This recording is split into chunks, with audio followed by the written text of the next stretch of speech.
Hey guys, and welcome back to my channel. I know it's been a long time since I posted, but I have some great stuff for you this week.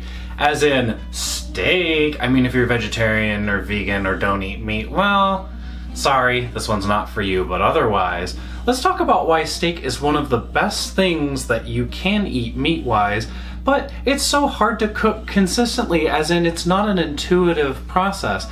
Well, this video is to take away all the mystery from the process, and we are gonna cook an absolutely fantastic steak that gives you consistent results with the process every single time you do it. Don't believe me? That's fine, just wait and see. Let's get to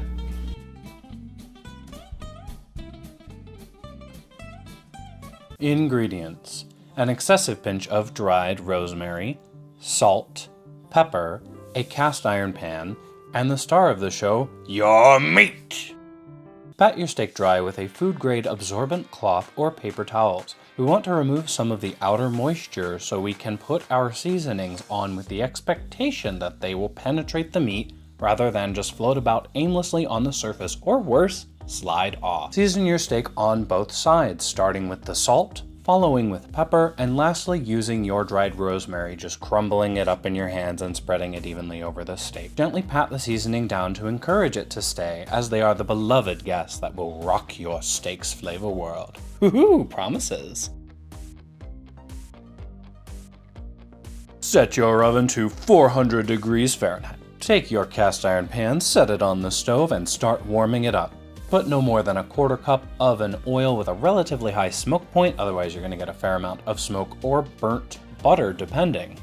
Gradually turn your burner up to 80% of its total power, and when the oil is hot, add your delicious steak. The stovetop cook time for this steak is 3 minutes on each side due to its thickness. Set a timer because it's very important that you turn it at exactly 3 minutes to prevent one side from overcooking, drying out, or otherwise becoming less desirable. Flip it after those 3 minutes and look at that beautiful sear. Set another timer and go back to whatever it is you do while you wait for your food. At the end of the second 3 minutes, temp your steak in the thickest and thinnest parts. Your ideal heat for medium rare is 135 degrees Fahrenheit. As you can see, the thinner parts have more heat or a higher heat, but we want the thickest part to be just a little hotter, as it's not at 135 yet. Put it in the oven for 1 to 3 minutes, depending on how close to 135 degrees Fahrenheit you are.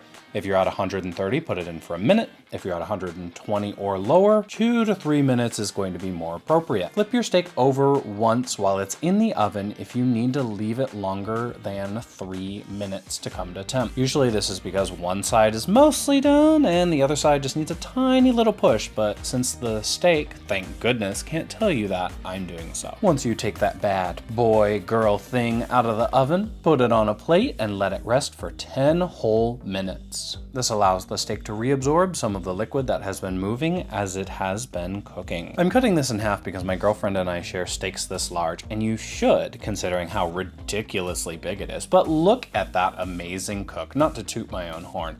This method delivers every time with this thickness of steak. Check out the description for my tips on how to cook steaks that vary in size, as well as my dairy-free mashed potatoes recipe, which pairs perfectly with steak. Anyways, thank you so much for watching. If you enjoyed this video, make sure to give it a big thumbs up and leave me a comment below if there's anything you'd like to add or critique. If you are new here, make sure to hit that subscribe button and ring the bell so you can see when I post new stuff. I'll see you guys in my next video.